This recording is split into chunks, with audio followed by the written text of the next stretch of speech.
여기 한 일본 여고생이 한국은 우리 언니를 망친 악독한 나라라고 하면서 울부짖고 있습니다.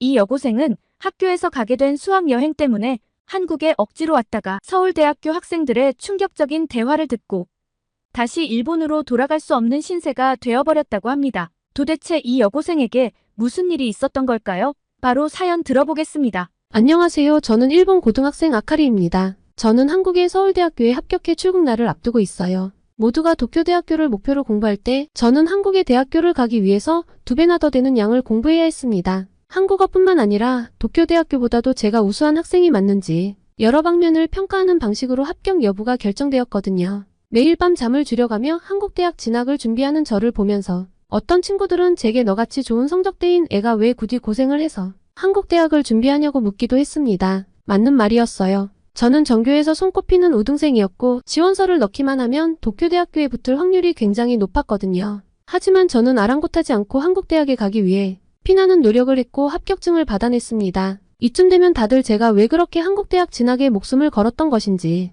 궁금하실 것 같아요. 지금부터 그 이야기를 들려드릴게요. 저희 가족은 부모님과 언니 사쿠라 그리고 저 이렇게 4명입니다. 저희 집은 늘 책으로 가득했습니다. 부모님 2분 모두 대학 교수이시거든요. 아버지는 물리학과, 어머니는 문학과 교수십니다. 어릴 때부터 저희 자매는 공부의 중요성을 귀에 딱지가 않도록 들었죠. 공부가 너희의 미래야라는 말씀을 아침 인사처럼 들었습니다. 또한 우리 집의 자랑은 단연 언니 사쿠라였습니다. 언니는 늘 반에서 1등을 놓치지 않았고 결국 일본 최고의 대학인 도쿄대학교 경영학과에 입학했습니다. 부모님의 얼굴에 웃음꽃이 피던 그날을 저는 잊을 수 없습니다. 물론 저도 언니를 따라 열심히 공부했습니다. 하지만 언니만큼은 아니었죠. 그래도 부모님은 저를 자랑스러워하셨습니다. 우리 아카리도 언니처럼 될 거야 라고 항상 말씀하셨거든요. 그 말에 부담감도 있었지만 한편으론 뿌듯하기도 했습니다. 저희 가족의 일상은 꽤 단조로웠습니다. 아침에 일어나 같이 식사를 하고 각자의 일터와 학교로 갑니다. 저녁에 다시 모여 식사를 하며 그날 있었던 일들을 이야기하죠. 주말이면 함께 박물관이나 도서관에 가기도 했습니다. 조용하지만 행복한 나날이었습니다. 그런데 어느 날 우리 가족의 평화로운 일상이 깨져버렸습니다. 언니가 한국으로 단기 교환학생을 가게 된 거예요. 처음에는 별 문제가 없을 거라고 생각했습니다. 한 달 정도면 금방 돌아올 테니까요. 하지만 현실은 달랐습니다. 언니는 예정보다 한 달이나 늦게 돌아왔어요. 그것도 모자라 갑자기 폭탄 선언을 하더라고요. 한국으로 대학을 옮기고 싶다는 겁니다. 저는 그 말을 듣는 순간 귀를 의심했어요. 우리 집의 자랑이자 부모님의 기대를 한몸에 받던 언니가 어떻게 그런 결정을 할 수 있을까요? 심지어 부모님의 반응은 더 심각했습니다. 2분 다 교수이시다 보니 교육에 대한 기대가 남달랐거든요. 게다가 아버지께서 가장 싫어하는 나라는 바로 한국이었습니다. 부끄럽지만 우리 아빠는 가끔 한국 방송에도 출연한 분이거든요. 안 좋은 쪽으로요. 한국인들이 입을 모아 욕을 하고 일본 안에서도 욕을 하는 혐한 우익입니다. 검색하면 항상 댓글이 우르르 달리는 그런 분이죠. 그런데 언니가 한국 대학으로 가고 싶다니 당연히 반대가 심할 수밖에 없잖아요. 부모님은 언니의 일방적인 결정에 크게 실망하셨죠. 집안 분위기는 순식간에 냉랭해졌습니다. 매일 밤 언니와 부모님의 다툼 소리가 들렸고 식사 시간은 무거운 침묵 속에서 흘러갔어요. 저는 이 상황이 너무 힘들었습니다. 왜 언니가 갑자기 이런 결정을 했는지 이해할 수 없었거든요. 그러던 어느 날 우연히 언니의 인스타그램을 보다가 충격적인 사실을 알게 됐어요. 언니에게 한국인 남자친구가 생긴 겁니다. 그 순간 모든 게 이해가 됐어요. 남자 하나 때문에 언니가 가족을 버리려고 한다는 생각이 들었죠. 배신감이 컸습니다. 언니는 항상 제 롤모델이었는데 이렇게 가족을 등지다니요. 저는 언니가 너무 실망스러웠습니다. 이런 가족 문제와 더불어 제 개인적인 고민도 있었어요. 중학교 때부터 사귀던 남자친구와 헤어지게 됐거든요. 그 이유는 제가 마음을 잘 표현하지 않는다고 했습니다. 솔직히 말하면 집안 문제 때문에 너무 힘들어서 남자친구에게 그런 모습을 보이고 싶지 않았던 겁니다. 제가 겪고 있는 일과 고민들을 계속 이야기하다 보면 남자친구도 덩달아 걱정거리가 늘 것 같았거든요. 하지만 결국 제 마음을 이해하지 못한 남자친구는 저를 떠나갔어요. 그때 저는 모든 게 언니 때문이라고 생각했습니다. 언니만 없었다면 집안이 이렇게 되지 않았을 거고 저도 남자친구에게 솔직해질 수 있었을 텐데 말이에요. 언니도 남자친구도 한 번에 사라져버리고 저는 점점 생기를 잃어갔습니다. 이렇게 우리 가족은 서서히 무너져갔습니다. 부모님은 점점 더 저의 성적에 집착하셨고 일상을 통제하려 하셨죠. 아마도 언니에 대한 실망감을 저에게 만회하고 싶으셨나 봐요. 하지만 그럴수록 저는 더 큰 압박감을 느꼈습니다. 매일 밤 베개를 붙잡고 울면서 생각했어요. 왜 언니는 우리를 버리고 한국으로 가려고 할까? 왜 하필 한국이지? 한국이 뭐가 그렇게 좋다고 우리 가족을 이렇게 만드는 걸까? 이런 생각들이 제 마음을 점점 더 무겁게 만들었습니다. 그렇게 아침에 일어나면 가장 먼저 드는 생각이 오늘도 견뎌내야 해였어요. 식탁에 앉으면 무거운 침묵이 우리를 감쌌습니다. 부모님은 말없이 신문을 보시거나 서류를 확인하셨고 저는 밥을 먹는 둥 마는 둥 했죠. 그러다 문득 아버지께서 입을 여셨습니다. 아카리, 이번 중간고사 목표는 반에서 3등 안에 들어야 해, 알겠지? 저는 고개를 끄덕였지만 속으로는 한숨을 쉬었습니다. 언니가 떠난 후 부모님의 기대와 압박은 온전히 제게로 쏠렸거든요. 그렇게 혼자 힘든 나날을 보내니 학교에 가는 길도 즐겁지 않았어요. 성적이 잘 나오지 않을까봐 걱정하기 바빴습니다. 조금 있으면 수학여행을 가는 시기가 다가와서 다음 날이면 수학여행지가 어딘지 알 수 있다는 소문에 친구들은 여전히 수학여행 이야기로 들떠 있었지만 저는 그저 그들의 대화를 멍하니 듣고만 있었습니다. 아카리, 너도 기대되지 않아? 라는 질문에 그저 어색한 미소로 답할 뿐이었죠. 물론 수업 시간에도 집중이 되지 않았습니다. 선생님의 말씀은 한 귀로 듣고 한 귀로 흘려보냈어요. 대신 머릿속에서는 끊임없이 의문이 맴돌았습니다. 언니는 지금 뭘 하고 있을까? 정말 한국에서 행복한 걸까? 우리 가족은 이대로 영영 벌어지고 마는 걸까? 그렇게 점심시간이 되면 옥상으로 올라가 혼자 도시락을 먹곤 했어요. 그곳에서 멀리 보이는 도쿄의 풍경을 바라보며 문득 언니가 보고 있을 서울의 모습은 어떨지 궁금해지더라고요. 하지만 곧바로 그런 생각을 지워버렸습니다. 언니는 우리를 버렸어. 그런 생각을 해서 뭐해. 방과 후에는 늘 도서관에 가서 늦게까지 공부했어요. 집에 가기 싫었거든요. 하지만 그것도 잠시뿐 어머니의 전화가 왔습니다. 아카리 어디니? 학원 시간 다 됐어. 빨리 와. 한숨을 내쉬며 도서관을 나섰습니다. 언니가 떠난 후 부모님은 제 스케줄을 빽빽하게 채우셨어요. 학교가 끝나면 곧바로 학원, 그리고 집에 와서도 자습. 숨 쉴 틈이 없었죠. 그렇게 밤늦게 집에 돌아오면 아버지께서 저를 기다리고 계셨습니다. 오늘은 뭘 배웠니? 시험 준비는 잘 되고 있고. 매일 같은 질문이었지만 매번 긴장됐어요. 제 대답에 따라 아버지의 표정이 달라졌거든요. 만족스러운 대답을 하면 고개를 끄덕이셨지만 그렇지 않으면 아카리, 너는 언니만큼 똑똑히 노력만 하면 돼, 알겠지? 이 말은 칭찬 같지만 사실 무거운 짐을 지우는 말이었어요. 똑똑하다는 말이 더 잘해야 한다는 뜻으로 들렸거든요. 또한 주말이 되면 더 힘들었습니다. 전에는 가족과 함께 시간을 보내던 날이었는데 이제는 그저 공부하는 날이 되어버렸으니까요. 어머니께서는 매시간 제 공부 진도를 체크하셨어요. 아카리, 수학 문제집은 다 풀었니? 영어 단어는 외웠고? 쉴 새 없이 이어지는 질문에 저는 점점 지쳐갔습니다. 가끔 부모님께서 아카리야, 산책 갈래?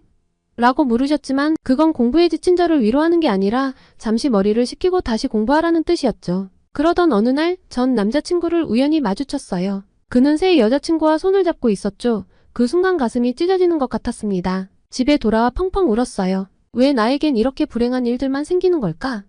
라는 생각이 들었죠. 울음을 그치고 나서 문득 깨달았습니다. 제가 얼마나 외로웠는지를요. 언니가 떠나고 남자친구와 헤어지고 부모님과의 대화는 오직 공부와 성적에 관한 것뿐. 저는 점점 더 고립되어 갔던 거예요. 수학여행 발표가 있던 그날 저는 평소와 다름없이 무거운 발걸음으로 학교에 갔습니다. 아침부터 부모님과 성적에 대해 이야기를 나눴던 터라 기분이 좋지 않았거든요. 교실에 들어서자 친구들이 흥분된 목소리로 떠들고 있었습니다. 야, 들었어? 이번 수학여행 장소 오늘 발표한대. 어디로 갈까? 나는 오키나와였으면 좋겠다. 아니야, 홋카이도가 좋을 것 같아. 친구들의 대화를 들으며 저도 모르게 한숨이 나왔어요. 솔직히 저는 수학여행에 큰 관심이 없었습니다. 그저 공부에서 벗어날 수 있는 시간이라고만 생각했죠. 그때 담임 선생님이 교실에 들어오셨어요. 모두가 조용해진 가운데 선생님이 입을 여셨습니다. 자, 여러분 기다리던 수학여행 장소를 발표하겠습니다. 이번 우리 학교 3학년 수학여행은 한국 서울입니다. 순간 교실이 떠나갈 듯한 함성으로 가득 찼어요.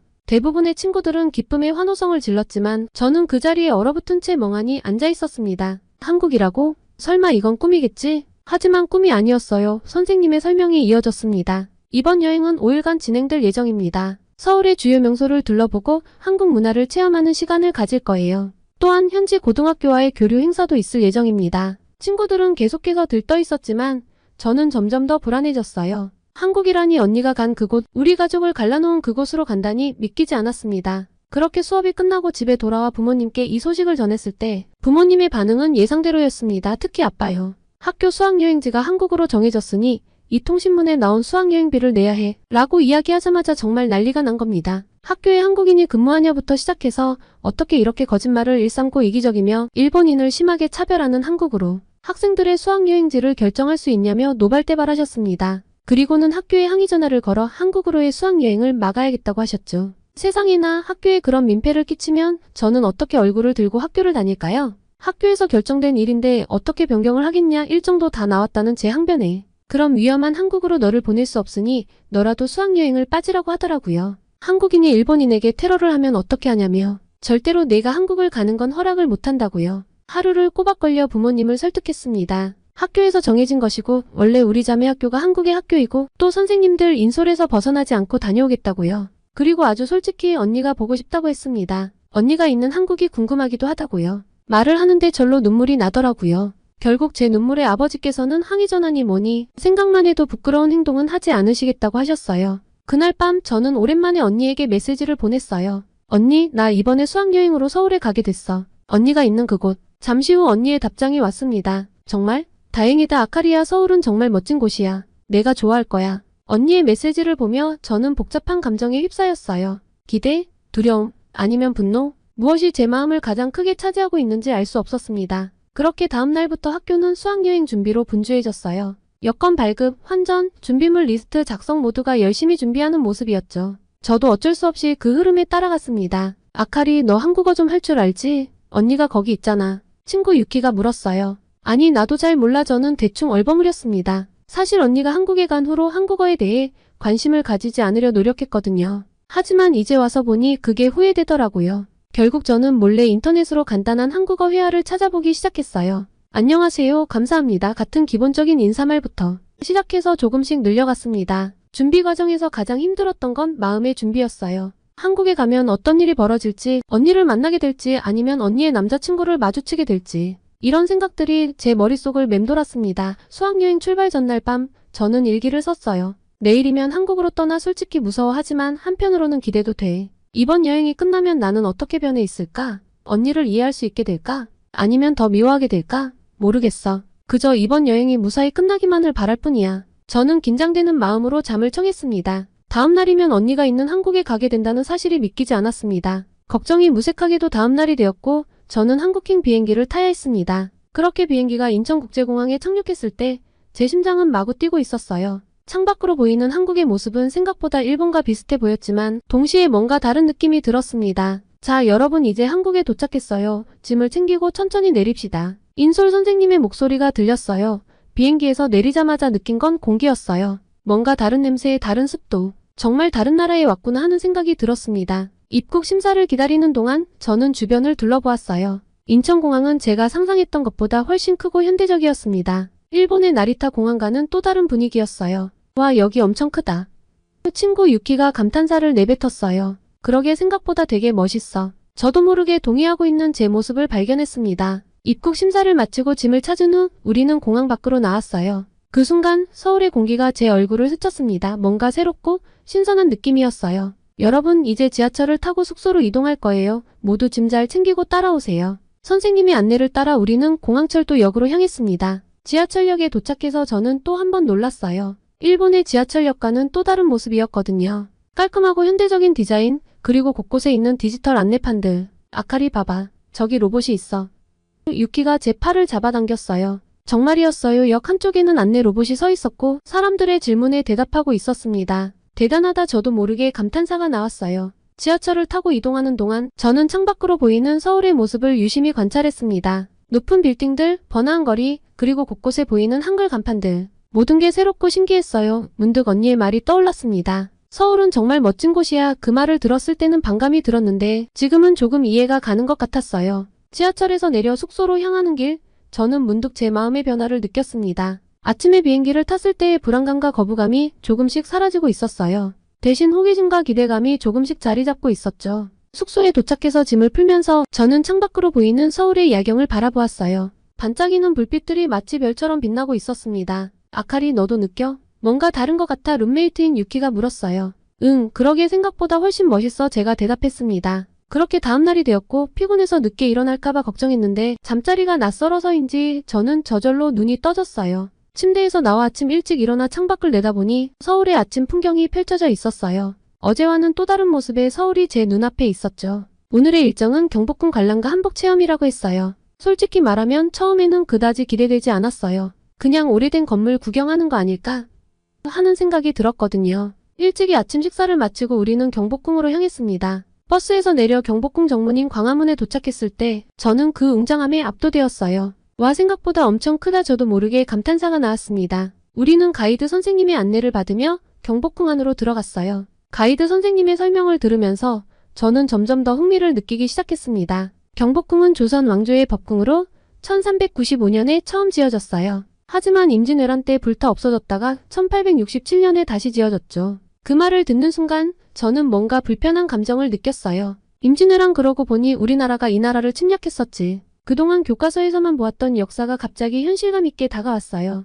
경복궁을 둘러보면서 저는 점점 더 한국의 역사와 문화에 매료되기 시작했습니다. 웅장한 건축물들, 아름다운 단청, 그리고 곳곳에 숨어있는 작은 디테일들. 모든 것이 새롭고 흥미로웠어요. 아카리 저기 봐. 저걸 뭐라고 하지? 유키가 물었어요. 처마? 라고 하나? 제가 대답했습니다. 맞아요, 처마라고 해요. 지붕의 끝부분을 말하죠. 가이드 선생님이 설명해 주셨어요. 그렇게 경복궁 관람을 마치고 우리는 한복 체험을 하러 갔어요. 처음에는 조금 어색했지만 한복을 입고 보니 정말 아름다웠어요. 거울 앞에 선지의 모습을 보고 저도 놀랐습니다. 아카리, 너 정말 예뻐. 유키가 말했어요. 고마워, 유키도 정말 잘 어울려. 제가 대답했습니다. 우리는 한복을 입은 채로 경복궁 주변을 산책했어요. 많은 사람들이 우리를 보고 웃으며 인사를 건넸고 몇몇은 사진도 찍어달라고 했어요. 처음에는 조금 부끄러웠지만 점점 즐거워졌어요. 그때 문득 언니 생각이 났어요. 언니도 이런 경험을 했겠지? 이런 아름다운 문화에 빠져서 한국에 남기로 한 걸까? 한복 체험이 끝나고 숙소로 돌아오는 길에 저는 많은 생각이 들었어요. 오늘 하루 동안 제가 한국에 대해 가지고 있던 편견들이 조금씩 깨지는 것을 느꼈거든요. 숙소에 도착해서 저는 일기를 썼어요. 오늘은 정말 특별한 하루였다. 경복궁을 보면서 한국의 역사와 문화의 깊이를 느꼈어. 처음에는 그저 오래된 건물일 뿐이라고 생각했는데 직접 보니 정말 아름답고 웅장했어. 그리고 한복 정말 아름다웠어. 입고 있으니 마치 내가 다른 사람이 된 것 같았어. 오늘 처음으로 한국의 매력을 조금은 이해할 수 있었던 것 같아. 언니가 이곳을 선택한 이유가 조금은 이해가 가기 시작해. 일기를 쓰면서 저는 제 마음이 조금씩 변하고 있다는 걸 느꼈어요. 한국에 대한 거부감은 점점 줄어들고 대신 호기심과 흥미가 커지고 있었죠. 그렇게 다음 날이 되었습니다. 선생님께서는 오전에 남산 서울타워를 방문한 후 오후에는 다시 자유시간을 주신다고 하셨어요. 아침부터 뭔가 특별한 일이 일어날 것 같은 예감이 들었습니다. 친구들과 남산 서울타워에 올라가니 서울 전체가 한눈에 들어왔어요. 높은 빌딩들, 한강 그리고 멀리 보이는 산들. 서울의 모습이 정말 아름다웠습니다. 아카리 저기 봐. 저게 우리가 묵은 호텔이야. 유키가 손가락으로 가리키며 말했어요. 와 정말이네. 서울이 이렇게 크구나. 저도 모르게 감탄사가 나왔습니다. 한참을 전망대를 둘러보다 문득 언니 생각이 났어요. 언니도 이런 풍경을 보면서 서울에 반했겠지. 그렇게 생각하니 언니가 보고 싶어졌어요. 사실 내심 언니와 대화를 하고 싶었죠. 그래서 오후가 되고 자유시간이 주어졌을 때 저는 유키에게 제안했어요. 유키야, 우리 서울대 근처에 가보는 건 어때? 언니가 다니는 학교라서. 유키는 흔쾌히 동의했고 우리는 지하철을 타고 서울대 앞으로 향했습니다. 서울대 앞 거리는 젊은 사람들로 가득했어요. 카페와 옷가게들이 즐비했고 활기찬 분위기가 느껴졌습니다. 와, 여기 정말 예쁘다. 유키가 말했어요. 그러게 언니가 이런 곳에서 공부하고 있구나. 저도 동의했습니다. 거리를 걸으며 이곳저곳을 구경했어요. 그때였어요. 제 눈에 익숙한 뒷모습이 보였습니다. 긴 생머리에 날씬한 체형. 설마 언니? 사쿠라 언니? 저도 모르게 소리쳤어요. 그 사람이 돌아봤고 정말 언니였어요. 언니도 저를 보고 놀란 표정을 지었습니다. 아카리, 한국에 왔다더니 왜 여기 있어? 우리는 그 자리에서 얼어붙었어요. 그때 언니 옆에 있던 남자가 말을 걸었습니다. 사쿠라, 이분이 내 여동생이니? 언니가 정신을 차리고 대답했어요. 아, 그래 민수야. 이쪽이 내 여동생 아카리야. 아카리, 이쪽은 민수. 저는 그제서야 상황을 파악했어요. 제 앞에 서 있는 사람이 바로 언니의 남자친구 민수였던 거예요. 제가 그토록 원망했던 그 사람. 안녕하세요. 아카리. 사쿠라한테 많이 들었어요. 민수가 친절하게 인사를 건넸어요. 저는 어떻게 대응해야 할지 몰라 그저 고개를 숙여 인사만 했습니다. 언니가 어색한 분위기를 풀어주려는 듯 말했어요. 아카리야, 우리 같이 카페에 가서 이야기 좀 할까? 내 친구도 함께. 유키가 재빨리 대답했어요. 아, 저는 괜찮아요. 다른 친구들이랑 약속이 있어서 아카리야, 난 먼저 갈게. 유키는 윙크를 하고는 빠르게 자리를 떠났고 저는 언니와 민수와 함께 근처 카페로 향했습니다. 카페에 앉아 음료를 주문하고 나서 언니가 먼저 입을 열었어요. 아카리야, 정말 오랜만이구나. 잘 지냈어? 언니가 먼저 입을 열었어요. 저는 고개를 끄덕였어요. 응 언니, 솔직히 궁금한 게 많아. 언니가 부드럽게 미소 지으며 말했어요. 그래, 뭐든 물어봐. 이제는 내게 모든 걸 이야기하고 싶어. 저는 말할까 말까 고민하다가 조심스럽게 물었어요. 언니, 왜 갑자기 한국에 오기로 한 거야? 도쿄대에서 공부하는 게 꿈 아니었어? 언니의 표정이 조금 어두워졌어요. 사실 그건 내 꿈이 아니었어. 아카리야, 그건 부모님의 꿈이었지. 그게 무슨 말이야? 저는 놀라서 물었어요. 언니가 깊은 한숨을 내쉬었어요. 나는 항상 창업을 꿈꿔왔어. 새로운 것을 만들어내고 세상을 조금이라도 더 나은 곳으로 만들고 싶었거든. 하지만 부모님은 내가 안정적인 직장을 가지길 바라셨어. 그래서 경영학과에 진학했지만 내 마음은 늘 갈등 중이었어. 저는 언니의 말에 충격을 받았어요. 언니가 이런 고민을 하고 있었다니. 그래서 한국에 교환학생으로 왔을 때 이곳의 활발한 스타트업 문화를 보고 깜짝 놀랐어. 언니가 계속해서 말했어요. 한국의 젊은이들이 두려움 없이 도전하는 모습, 정부와 기업들이 스타트업을 지원하는 시스템. 이런 환경이 내 꿈을 이루는데 도움이 될 거라고 생각했어. 민수가 말을 이어받았어요. 사쿠라가 처음 한국에 왔을 때 제가 운영하는 스타트업 행사에서 만났어요. 그때 사쿠라의 열정과 아이디어에 정말 감명받았죠. 언니가 민수를 보며 미소 지었어요. 맞아, 민수를 만나고 나서 내 꿈에 대해 더 자신감을 갖게 됐어. 그리고 한국에서 공부하면서 내 아이디어를 실현할 수 있는 기회도 찾았고. 민수가 언니를 꼬드겨 우리를 배신한 줄 알았는데 민수와 언니의 이야기는 정말 의외였습니다. 그래서 저는 궁금해졌어요. 그래서 물었죠. 그런데 왜 부모님께 말씀드리지 않았어? 언니의 눈에 슬픔이 깃들었어요. 말하려고 했어. 정말 여러 번. 하지만 부모님의 기대가 너무 컸어. 내가 도쿄대에 입학했을 때 얼마나 기뻐하셨는지 기억나. 그 기쁨을 무너뜨리고 싶지 않았어. 그리고 알잖아, 아빠가 한국에 대해 어떻게 이야기하고 다니는지. 그 말을 들으니 갑자기 가슴이 아팠어요. 언니도 저처럼 부모님의 기대에 힘들어했다는 걸 이제야 알게 된 거예요. 그리고 아빠의 행동 때문에 얼마나 곤란했을지도요. 언니 미안해, 난 몰랐어. 저도 모르게 눈물이 났어요. 언니가 제 손을 잡아주었어요. 아카리야, 내가 미안해할 일 아니야. 오히려 내가 미안해. 갑자기 떠나서 너에게 큰 부담을 줘버렸으니까. 아빠의 극성스러움도 다 내가 감당하고 있었을 거고. 민수가 조심스럽게 말을 걸었어요. 아카리, 사쿠라는 항상 너와 가족들 걱정을 해왔어요. 한국에 와서도 늘 고민하면서 열심히 공부하고 있어요. 언니가 고개를 끄덕였어요. 맞아, 지금은 서울대 경영대학원에서 공부하면서 내 스타트업 아이디어를 다듬고 있어. 언젠가는 이 경험을 바탕으로 일본에서도 새로운 기회를 만들고 싶어. 저는 언니의 말을 들으면서 많은 생각이 들었어요. 언니가 얼마나 힘들었을지, 그리고 지금 얼마나 열심히 살고 있는지. 언니, 나 이제 조금은 이해할 것 같아. 그동안 언니를 오해해서 미안해. 제가 말했어요. 언니가 저를 꼭 안아주었어요. 고마워, 아카리야. 내가 이해해줘서 정말 기뻐. 카페를 나오면서 저는 언니에게 물었어요. 언니, 부모님께는 언제 이야기할 거야? 언니가 잠시 생각하더니 대답했어요. 조만간 할 거야. 내가 이해해줬으니 이제는 용기를 낼 수 있을 것 같아. 그렇게 우리는 오랜 시간 이야기를 나눴어요. 언니의 꿈, 한국에서의 생활, 그리고 민수와의 관계에 대해. 이야기를 들을수록 제 마음속 분노와 원망이 조금씩 녹아내리는 것을 느꼈습니다. 카페를 나올 때쯤 언니가 저를 꼭 안아주었어요. 아카리야, 미안해. 그동안 내가 많이 힘들었겠구나. 하지만 난 정말 행복해. 내가 이해해주길 바라. 그 말을 듣는 순간 저는 참았던 눈물을 터뜨리고 말았어요. 언니, 나도 미안해. 언니를 오해해서. 그날 밤 숙소로 돌아와 일기를 쓰면서 저는 많은 생각이 들었어요. 오늘 우연히 언니를 만났다. 처음에는 어색하고 화가 났지만 이야기를 나누다 보니 언니의 마음을 조금은 이해할 수 있었다. 언니가 정말 행복해 보이는 모습을 보니 나도 기뻤다. 조금은 언니의 선택을 받아들일 수 있을 것 같아. 잠들기 전 저는 부모님께 메시지를 보냈어요. 엄마, 아빠, 오늘 언니를 만났어요. 언니가 정말 행복해 보이더라고요. 우리도 언니의 선택을 이해하고 응원해주는 게 어떨까요? 언니와 민수를 만난 후 저는 많은 생각에 잠겼어요. 언니는 한국 대학생들이 얼마나 우수한지 알려주고 싶다고 배울 점이 있을 것이라면서 언니의 대학생 친구들이 모이는 모임에 오지 않겠냐고 했습니다. 언니가 꼭 와줬으면 좋겠다고 해서 저는 조금 망설이다가 참석하기로 했습니다. 모임 장소는 대학교 근처의 조용한 카페였어요. 들어가 보니 언니와 민수, 그리고 몇 명의 한국 대학생들이 이미 와 있었습니다. 아카리야, 와줘서 고마워. 언니가 반갑게 맞아주었어요. 그리고 민수가 저를 소개했어요. 여러분, 이쪽이 사쿠라의 여동생 아카리예요. 일본에서 수학여행으로 왔대요. 한국 학생들이 모두 밝은 미소로 저를 맞아주었어요. 그중 한 명인 지수라는 여학생이 말을 걸었습니다. 아카리야, 반가워. 일본 학생들의 생활이 궁금한데 좀 물어봐도 될까? 저는 긴장된 마음으로 대답했어요. 네, 물론이죠. 한국 대학생 언니 오빠들은 저를 원래 알던 사람처럼 편안하게 대해주었습니다. 낯가림이 거의 없고 정말 활달해서 자리에 있을수록 제 마음도 편해졌어요. 그렇게 대화가 진행되면서 저는 한국 대학생들의 이야기에 점점 더 빠져들었습니다. 그들은 자신의 꿈에 대해 열정적으로 이야기했고 그 꿈을 이루기 위해 구체적인 계획을 세우고 실천하고 있었거든요. 그때 지수가 자신의 경험을 나눴어요. 저는 환경 문제에 관심이 많아서 친구들과 함께 캠퍼스 내 플라스틱 사용을 줄이기 위한 캠페인을 시작했어요. 처음에는 작은 움직임이었지만 지금은 학교 정책에도 영향을 미치고 있죠. 재민이 덧붙였어요. 맞아요. 저도 IT 창업에 관심이 있어서 방학 때마다 관련 인턴십을 하고 있어요. 이론만으로는 부족하다고 생각해서 실제 경험을 쌓고 있죠. 이런 이야기들을 들으면서 저는 깜짝 놀랐어요. 일본에서는 대부분의 학생들이 정해진 길을 따라가는 경향이 있었는데 이 친구들은 자신만의 길을 적극적으로 개척하고 있었거든요. 와, 정말 대단해요. 여러분은 어떻게 그렇게 능동적으로 행동할 수 있는 거예요? 저도 모르게 감탄의 말이 나왔어요. 민수가 미소 지으며 대답했어요. 처음부터 쉽진 않았어요. 하지만 우리는 서로를 지지하고 격려하면서 용기를 얻었죠.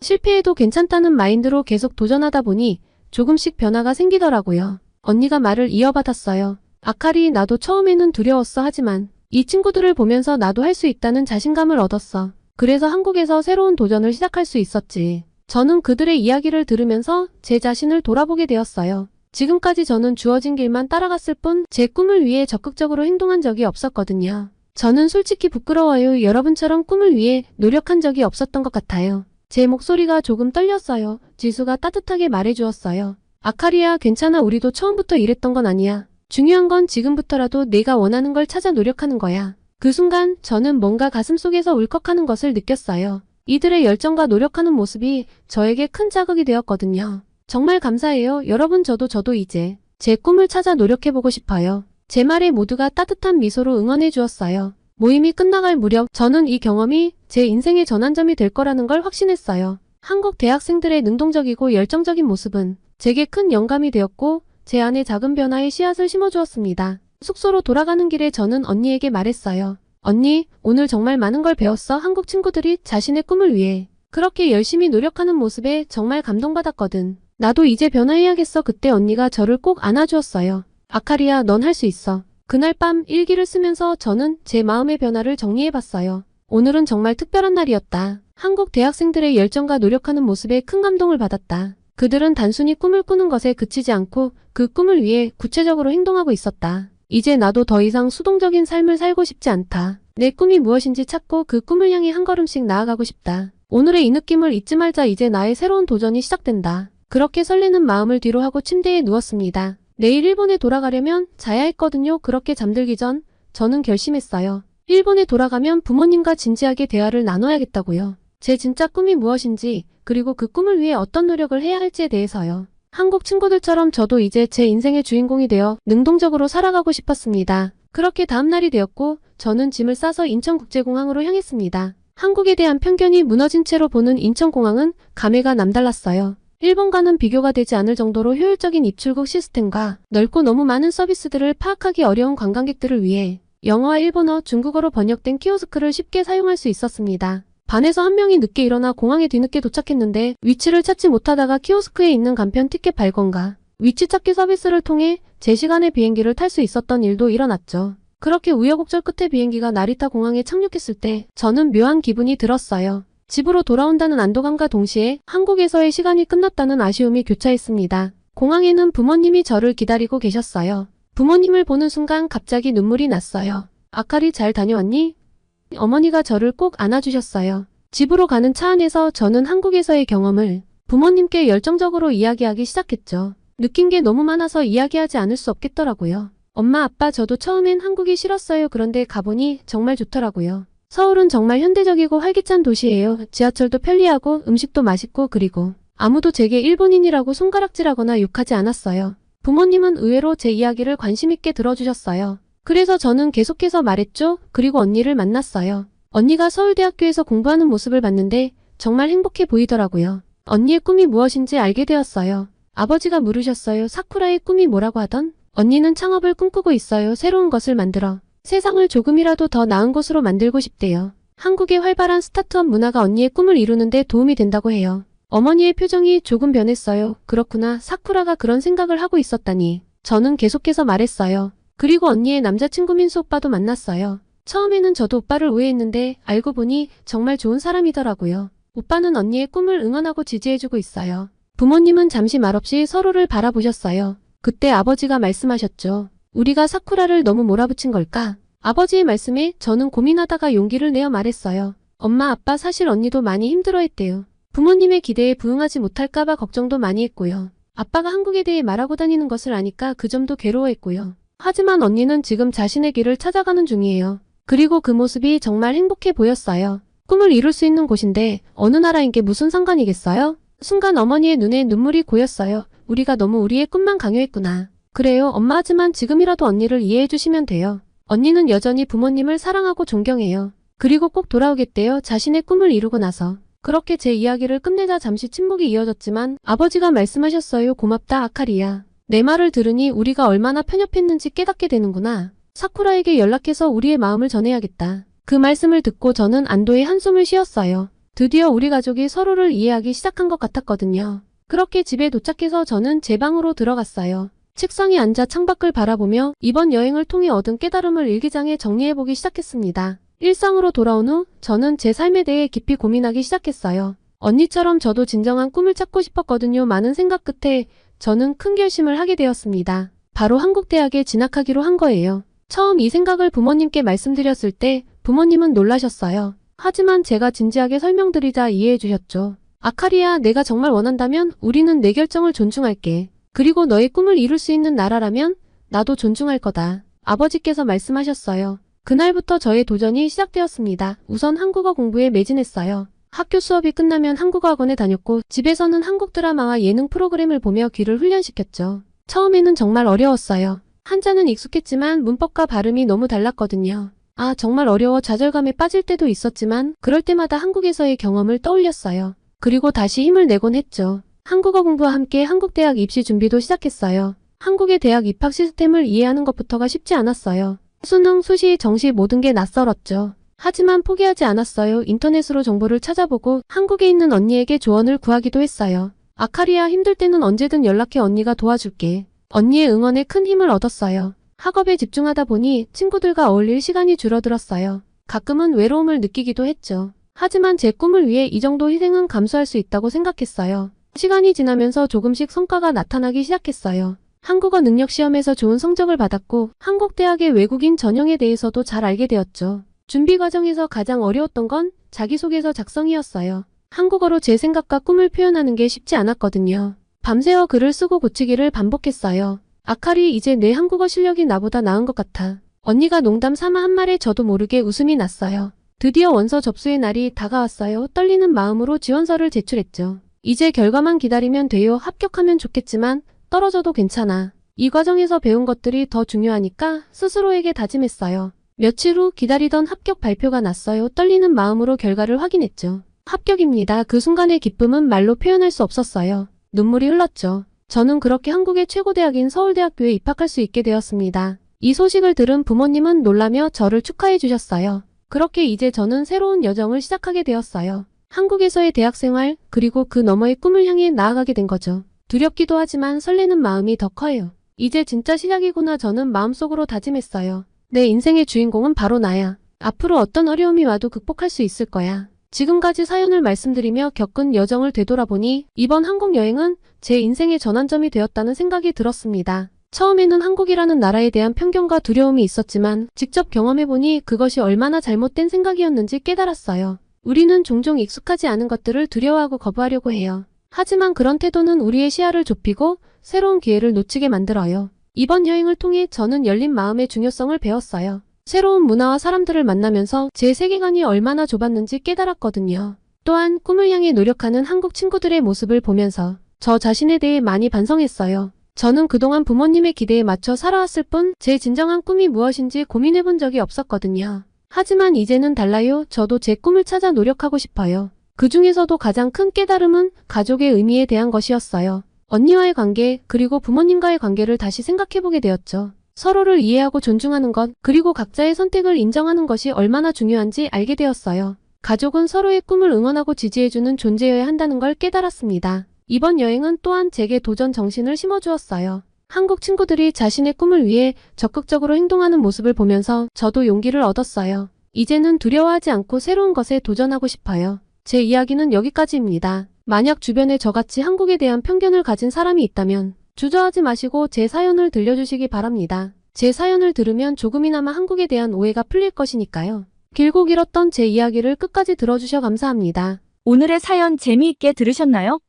오늘의 사연이 마음에 드셨다면 구독과 좋아요를 눌러주세요. 여러분의 구독과 좋아요는 계속해서 좋은 사연을 소개할 수 있는 힘이 됩니다. 이상 감동저장소였습니다.